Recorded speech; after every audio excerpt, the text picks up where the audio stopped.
It was a frustrating morning for ground staff at the ISC as they inspected the trail of destruction left by a gang of vandals. These two tractors had their motors ripped apart, while this van was virtually destroyed. Nearby, two toilets were smashed to pieces. The cost of repairs is estimated to be more than $5,000. Bad news for a club already battling huge debts. It's a great problem to us. We've had many thefts and break-ins around here in the last few months. Fortunately, the police have now got that under control and arrests have been made. But this is the last thing we wanted.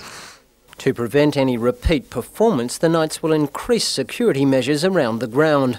But the most immediate problem is the playing surface itself. The two ruined tractors were to have been used in its preparation for Sunday's crucial clash with the Tigers. We've got 3 days now to repair all the damage. With the tractors the way they are, it'll be doubtful whether we can get them working to get the ground rolled and mowed, for the weekend. But we'll be doing everything we can to have everything back to normal.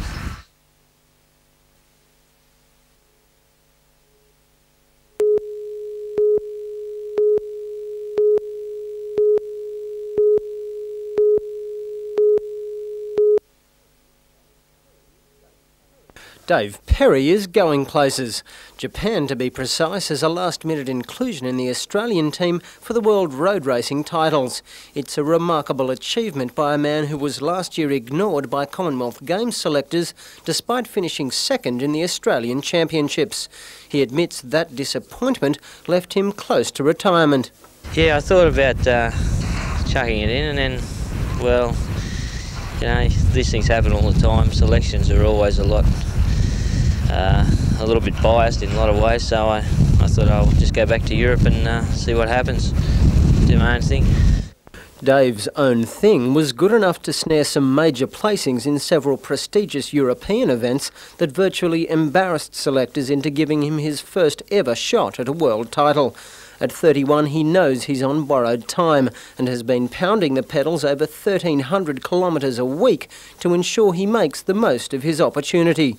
It's going to be very difficult. There's probably 200 starters and the circuit's fairly tricky, a lot of corners and twists and ups and downs, but if I can get through the first hour without any mishaps, and I should be okay. I can usually finish pretty strongly, but the first hour is always my weak point, and it's going to be a very fast start.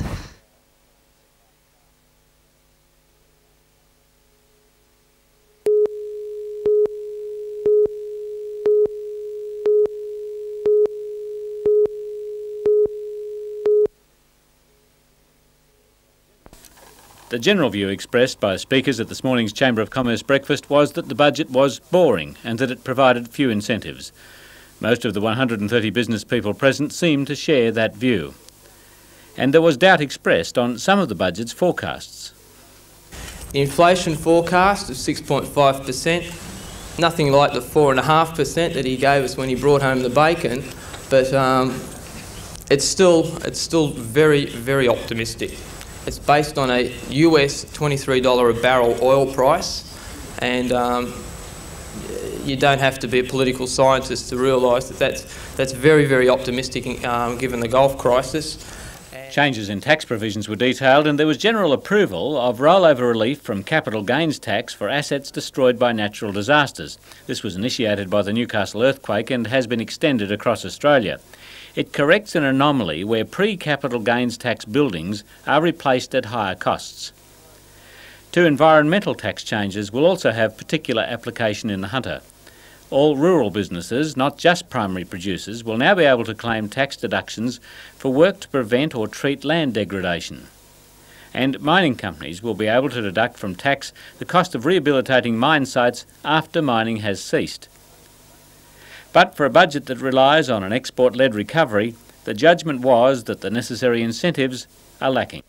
We rely very heavily, I believe, on an export-led recovery, and the Hunter's very central in that, so that the sort of things that need to be done to improve Australia's economy are right here in the Hunter. It's that microeconomic reform that we're at the knife edge of that really has to happen, and I'm not convinced that the budget does anything specifically for it.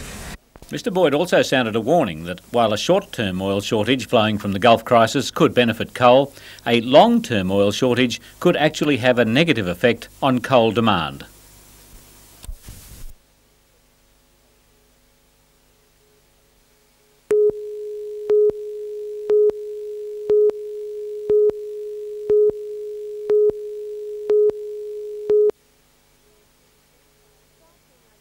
Despite being identified in the 1870s, Huntington's disease is still somewhat a mystery to the medical world. Information and pamphlets describe it as an inherited neurological disorder that affects people emotionally and physically. It starts off in the early stages with a general fidgetiness and twitching and clumsiness of the arms and the legs, and as the disease progresses, these movements become worse and uncontrollable. It can affect speech and swallowing. There can be some intellectual impairment, and there can be some behavioural changes. Robin Capp of the Huntington's Disease Association should know those symptoms. Her father suffered from the disease, but she's still unsure if she has inherited it. It has a late onset, rarely before 35 years of age. Before that, it's extremely hard to confirm if a child has it. Making exact figures on sufferers also difficult, though Robin says there are many in Newcastle alone. There could be 50 sufferers in the Newcastle area, even more if you start to take in the whole Hunter area. But we must remember that Huntington's disease is not just involving a sufferer, it involves the family of that sufferer too, because each child of an affected parent has a 50-50 chance of getting this illness. That confusion and fear has sparked the formation of a support group for the Hunter. In June, 45 people attended its first meeting. Already since then, its numbers have swelled, and Robin Capp believes it will continue to grow as sufferers and their families reach out for help.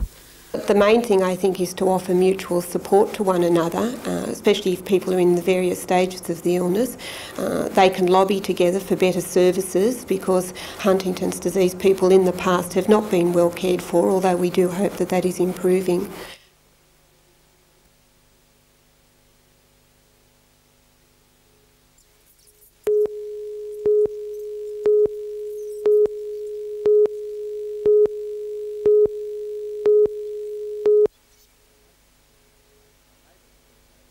Neighbours first noticed smoke and flames coming from a laundry at the rear of the house in Broadmeadow Road shortly after 11 o'clock. And although the first brigade units were at the scene in minutes, the fire, fanned by the strong westerly wind, was threatening to take hold of the old timber building. The damaged house was being rented by 62-year-old Tom Sharp, his son, and 3 other young people. All except Tom were at work when the fire started. No, I was sitting inside watching the TV, and I had the back door open, and then I thought, gee, I can smell smoke. And I rushed out the back, and the back of the laundry was on fire. Yeah. And we only got a short hose. Yeah. And I put that hose on, and another bloke from next door, he came in with a longer hose. Yeah. And I kept on spraying it up. Yeah, until the fire brigade and the fire brigade came. Firemen did well to restrict the major damage to the rear 4 rooms of the house, although there was smoke and water damage to other rooms. They also prevented the fire spreading to the house next door. Paint on an adjacent wall was beginning to blister when they arrived. As they soaked the smouldering roof beams, one fireman had a lucky escape from serious injury when a ceiling collapsed. He was taken to hospital for observation but was later released. Jim Sullivan, NBN News.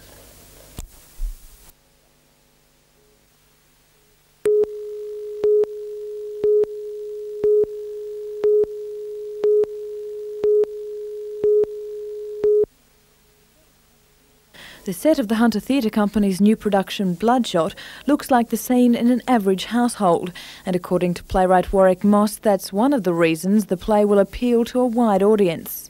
It's a very down-to-earth play. It's certainly about city people, large city people, but it's about the down-to-earth urgencies of love and living and just trying to make something out of one's life.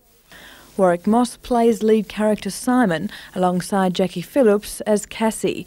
The action revolves around the lives of one couple and combines humour and passion. You and men couldn't used to eat off the whole leg ourselves. Then fart all night. Yeah. How is your mother? The curtain rises on Bloodshot at the Playhouse in Newcastle tonight at 8 o'clock.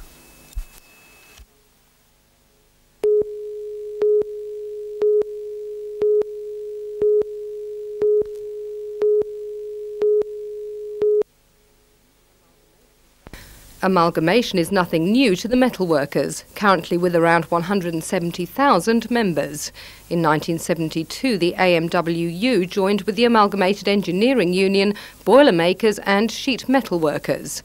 Later they were joined by the Shipwrights and, in the early 80s, by the Moulders Union.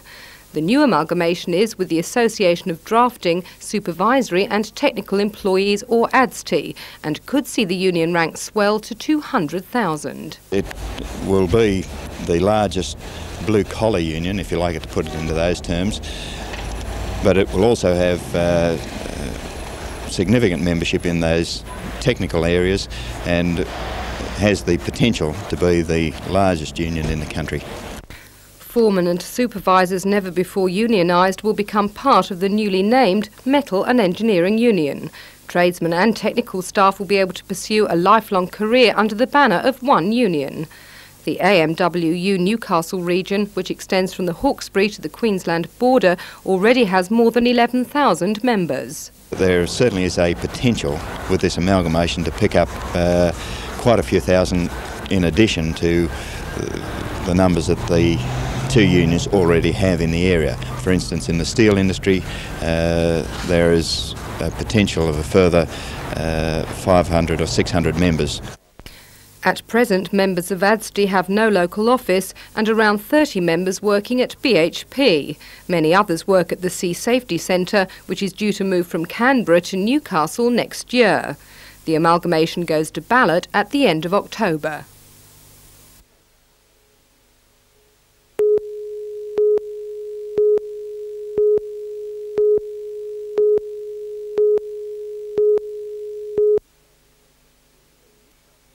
These three Newcastle men had been living in the Fletcher Street house for just 2 weeks. Shortly after 3 o'clock this morning, Richard Hopkins heard a crackling sound in the ceiling, emerged from his room to find flames and alerted his friends. Just went and woke him up and tried to put it out. Norm had a mattress there, an old mattress. He threw himself on the fire, and basically that was it. We realised it was just hopeless. The roof was fairly much caught on fire by then. It looked like it was going to fall in. Other than that, we were just sort of too busy. None of our gear's insured, so we had music gear there. We had to just grab what we could. Scientific police, electrical inspectors and a Sydney fire investigator today scoured the house in a bid to find out how the fire started. They concentrated their efforts on the ceiling and electrical fittings. Although its roof cavity was gutted, the house itself suffered surprisingly little damage in the blaze, and investigators complimented firefighters from the Walls End, Waratah and Lambton units who extinguished the flames less than half an hour after they were first reported. Bruce Mackenzie, NBN News.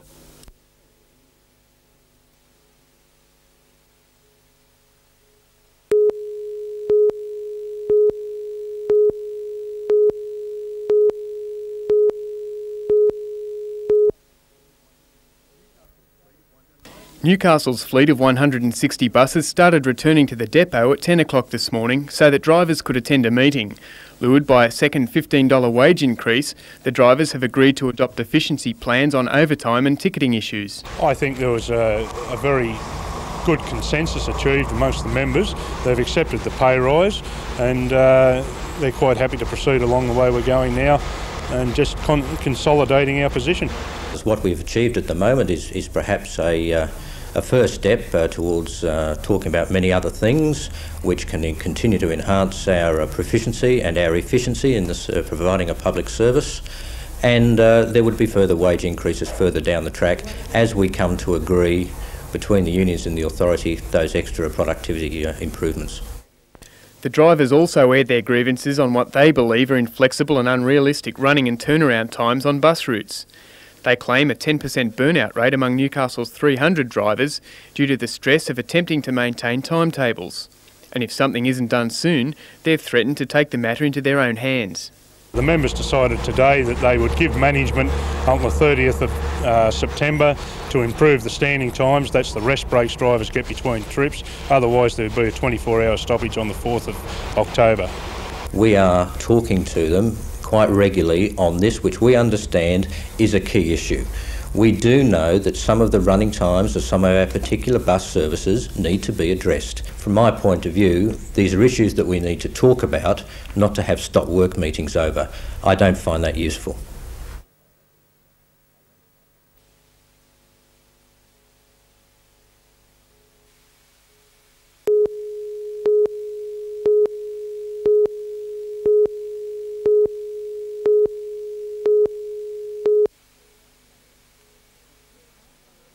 The Cooks Hill Art Gallery is staging the exhibition to coincide with post-earthquake rebuilding.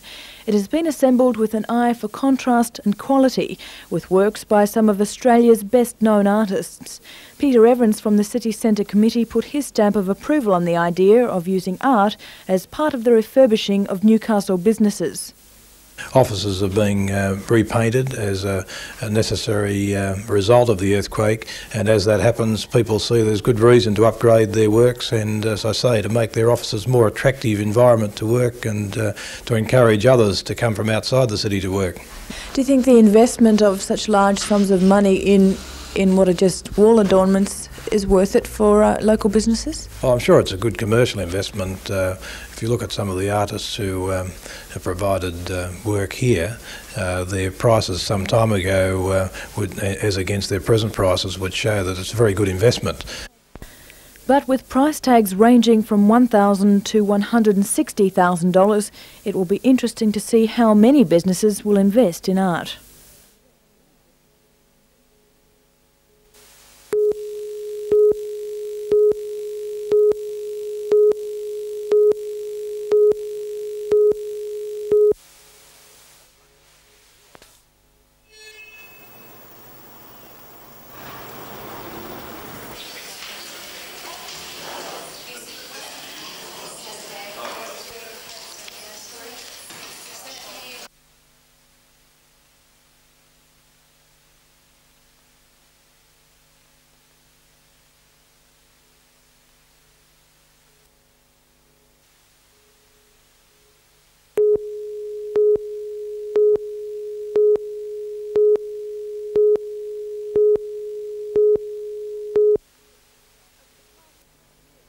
Over the past 2 years, Newcastle Police have targeted seatbelts with unprecedented vigilance. The Highway Patrol has gone public with its push to see motorists buckling up through awareness days, the media and campaigns such as Operation Buckle Up.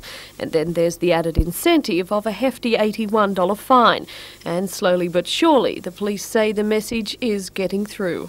In about the last 18 months to 2 years, because during that time we have had numerous operations, and I think that people definitely are aware of the necessity for this type of restraint. And it happens that Sergeant Terry Devonshire's observations are spot on. Recent research by the Roads and Traffic Authority has identified 92.8% of Newcastle's motorists are buckling up, a figure higher than anywhere else in the state. Today, in recognition of that, it was awarded the Golden Seatbelt. For the next 12 months, it will hold that title. A miniature trophy will be on display at City Hall and signs will be in place on major roads promoting the achievement. Among the 9 other cities to be named as winners of the Silver Seatbelt was Singleton, 90.3% of its motorists belting up. A good result for the Hunter, but one Sergeant Devonshire believes is no fluke. We've got programs like Drive Alive. Do you think that may have had any effect? Yes, I'm sure it did, because I've seen that program and I actually spoke to Jim Sullivan regarding it. Here in Newcastle, the Highway Patrol are very fortunate that we have a very long-lasting and a great relationship with the media such as yourselves. But despite the good result, there won't be a relaxing of the seatbelt blitz. If anything, local motorists now have a lot to live up to. We will still have our seatbelt enforcement, such as Operation Buckle Up, which is coming up the last week in September, which is timed to coordinate with the forthcoming school holidays. We will be out there.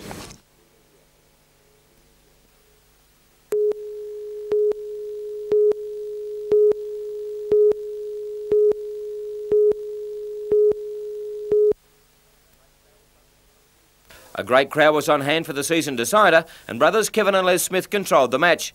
For cricketers in the gold, it was a grudge match, after Western Suburbs Novos ended their unbeaten run in the major semi-final.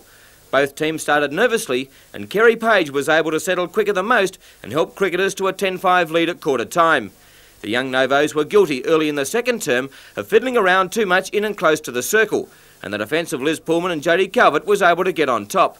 At the other end, Tracy Williams hit a purple patch for cricketers, and they raced to a 12-goal lead at half-time, 28. Western Suburbs came back briefly in the third stanza, with Louise Mansfield finally finding the goal after a horrid first 30 minutes. Novos began to combine a bit better and pressured the more experienced cricketers.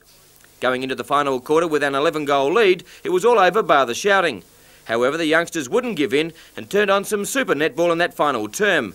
A revitalised defence led by Holly Driver was responsible for successful raids, and Melissa Wellham and Mansfield fired up to score great goals. But the green and gold machine had too much lead and held on to score a well-deserved victory by 8 goals. The final score, Cricketers 30, Novos 22.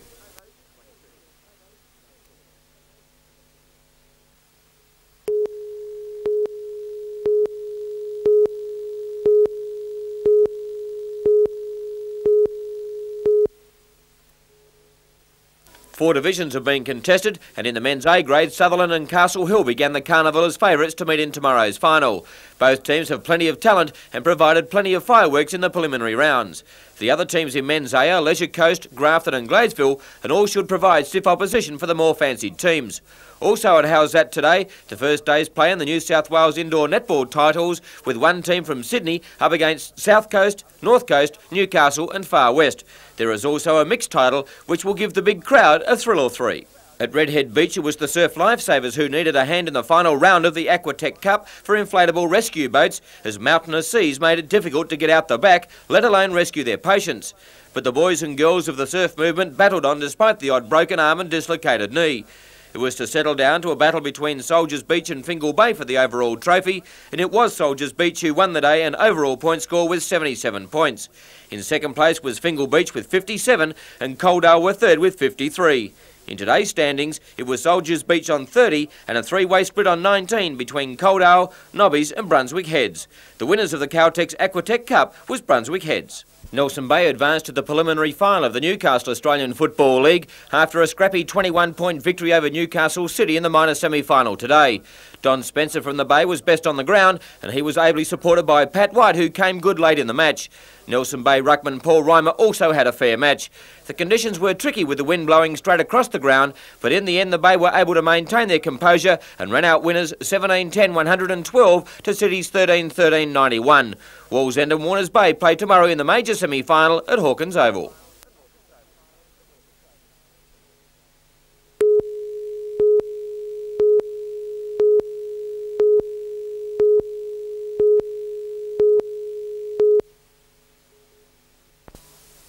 The Hunter Valley Wine Show is now in its 16th year. It's one of the most prestigious regional wine shows in the nation and has attracted record entries.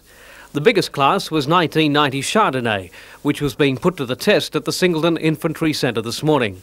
The show's held at the Army camp each year because the well-lit hall, with a big kitchen for washing glasses, provides the critical requirements. Singleton is also well placed between the Hunter's two main wine-growing areas.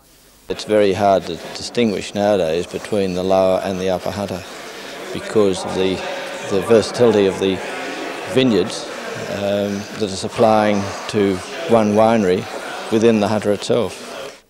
29 classes are being judged, including fortified wines, champagnes and a special commercial category. This last category helps counter the tendency of some vineyards to enter only the best samples, which may never reach the bottle shop shelves. The judge's job is a tough one. Teams of 4 will taste 126 wines a day for 2 days. Soda water, apples and cheese are used to keep the palate fresh. You have to concentrate very hard on what you're tasting, what you're smelling, what you're looking at, and then the final comparison when you put the wines together and work out your final medals. It's a lot of power of concentration goes into it. The other thing, of course, is your palate does tire when you're looking at so many wines, and you have to be very careful that you rest your palate appropriately as you go along. Heavy rain affected most Hunter wine operations this year. Despite that obstacle, local winemakers earn praise for the end result. Some winemakers have obviously pulled out all stops to make some very interesting wines in spite of not having maybe the best fruit available. Results will be announced at a special dinner in Singleton on Thursday night. John Church, NBN News.